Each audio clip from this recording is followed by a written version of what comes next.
One of the things that I've seen over and over is how many kids are really struggling with not only their academics, but they're struggling with the day-to-day challenges in their life. And so oftentimes those challenges are related to poverty. Again, if we have over 360,000 students here in North Carolina coming from high poverty backgrounds, how does Communities in Schools become the partner with schools to help break that cycle of poverty? How do we go in and orchestrate those interventions and supports to reach every child that we possibly can?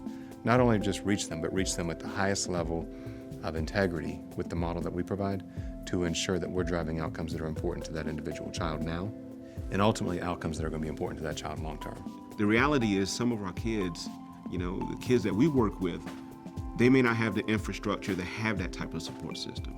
And they may be lacking from any of the domains of risk, from the house, whatever's going on in the home, if there's a low commitment to education. And so Communities in Schools truly helps that young person and fills in the gaps, where that kid is. And I think the beautiful part about it is that we take every student, every single one, and we provide an intervention that's specific to their needs. One of the things that we have a long history of doing here in North Carolina with Communities in Schools is collecting data and trying to understand what that data is telling us about the work that we're doing, each year across the school sites where we operate. The schools are, let's just be honest, the schools are a microcosm of what's going on in the community.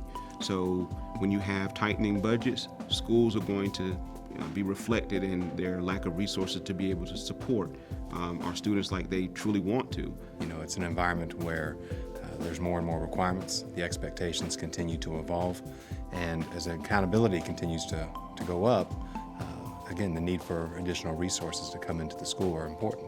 As we've gone deeper into looking at our data, one of the things that we have learned is that if we can help schools focus on attendance, behavior, and coursework, we know that long-term we're going to help them reach the outcomes that are going to ensure not only long-term success for the school site, but long-term success for the individual children that we're serving. What worked 10 years ago isn't going to work today. And our kids are changing every single day. So for us at least to be on the cutting edge, we have to continually assess ourselves, be innovative, be bold as well to challenge the status quo. If we're not bold enough to challenge the status quo, there's no room to grow. Quality really isn't necessarily just about one thing. Quality is the quality of the organization in itself.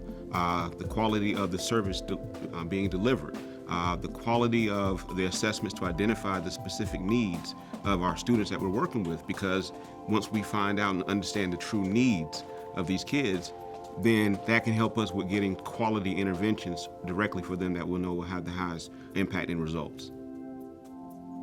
Schools have to make sure that what they're investing in and the resources that are coming in are proven to be effective for kids. And so it's about really driving effective outcomes for students, effective outcomes for schools, and in doing so, using the dollars that have the greatest return on investment.